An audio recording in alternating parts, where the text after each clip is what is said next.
চিন্তা করেন বিষয়টা, একটু ভাবেন আর সামনের সময়টা নিয়ে কতটা আমরা আশাবাদী বা কতটা আমরা নির্ভর করতে পারি বর্তমান প্রশাসনের উপরে। একটু উদাহরণ দেই আপনাদেরকে, শেষ পর্যন্ত দেখবেন ভিডিওটা। কারণ হলো আমাদের এখন জানা দরকার, বোঝা দরকার যে আসলে কোন দিকে নির্বাচনের সময়টা যাচ্ছে, কারা প্রভাব রাখবে, কী ধরনের প্রভাবের উপরে আমরা থাকব এবং এই প্রভাবের পরবর্তীতে আসলে আসল ফলাফলটা কী হবে।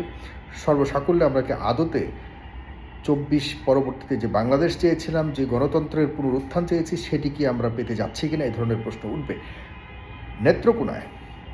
নেত্রকোনায় ইউএনও উপজেলা নির্বাহী অফিসারের কাজে, মানে উপজেলা নির্বাহী অফিসার মানে প্রশাসনিক কাজ, সরকারি কাজে বাধা প্রদানের কারণে একজন ইউনিয়ন পরিষদ চেয়ারম্যানকে সাময়িক বহিষ্কার করা হয়েছিল।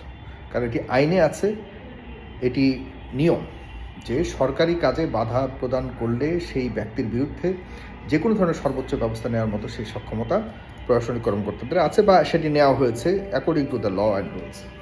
কিন্তু দুঃখজনক ব্যাপার হলো এর পরদিন সেই উপজেলা নির্বাহী অফিসারকে সেই নেত্রকোনার সেই উপজেলা থেকে তাকে সরিয়ে দেওয়া হয়েছে।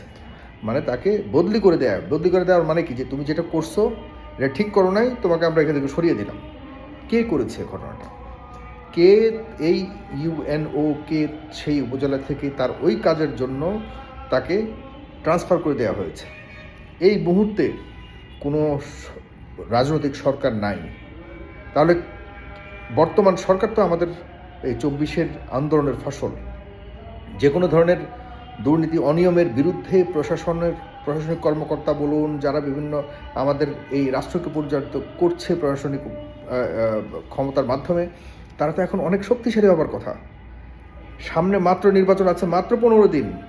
এই অবস্থাতেও কিভাবে সম্ভব যে বর্তমান ডক্টর ইউনূসের সরকারের অধীনে থাকা সরকারি একজন গুরুত্বপূর্ণ কর্মকর্তার কাজে বাধা দেওয়ার কারণে পলিটিক্যাল রাজনৈতিক একজন নেতাকে বহিষ্কার বা ব্যবস্থা নেওয়ার কারণে ইউএনওকে সরিয়ে দেওয়া হয়েছে? এটি কিন্তু ভাববার বিষয়। আমি জানি না সেই চেয়ারম্যান কোন দলের, আমি জানতেও চাই না।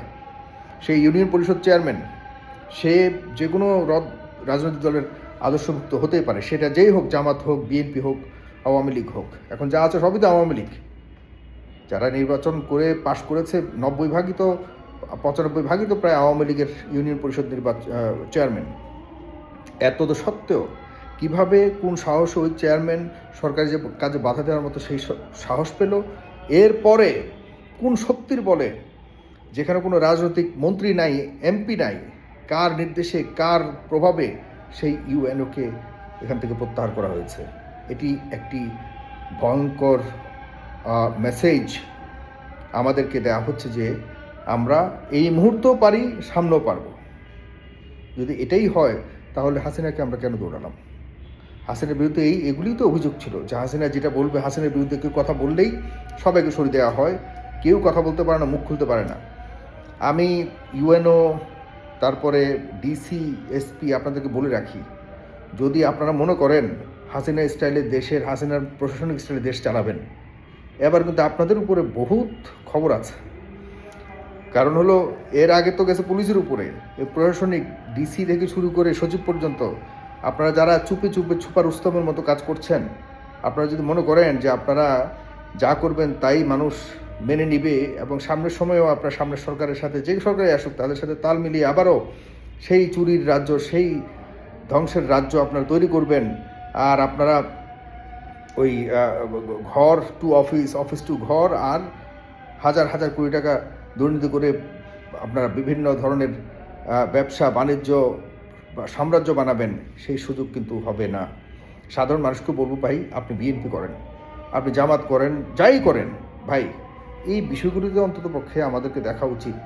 এই সময় যদি আমরা শুধুমাত্র আমার দলকে সমর্থন করে তাই বলে সে দুর্নীতি করলে পার পেয়ে যাবে, এই মানসিকতা নিয়ে থাকলে ভাই আপনি গত ১৭ বছর আপনি কষ্ট করেছেন, আপনি বঞ্চিত হয়েছেন, আপনি নির্যাতিত হয়েছেন।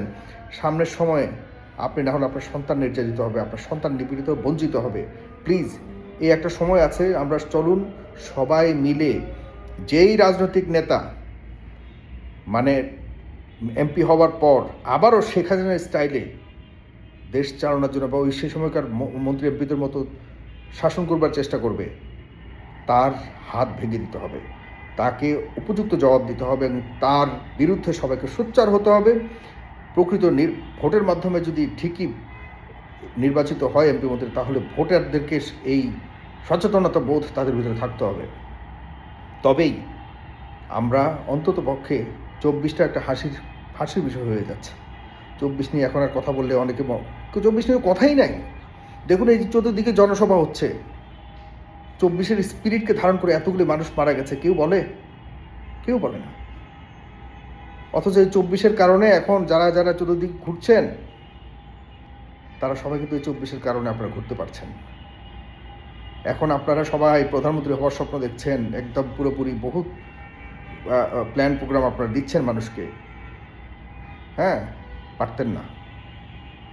আপনাদের সবার যারা শীর্ষ নেতারা, তাদের উচিত সবার আগে সবগুলো সেই শহীদের পরিবারদেরকে নিয়ে আপনাদের ওয়াদা করা যে আমরা ক্ষমতায় গেলে আপনাদের সন্তানের বিচার আমরা করব এবং এতদিনের মধ্যে করব, এভাবে করব।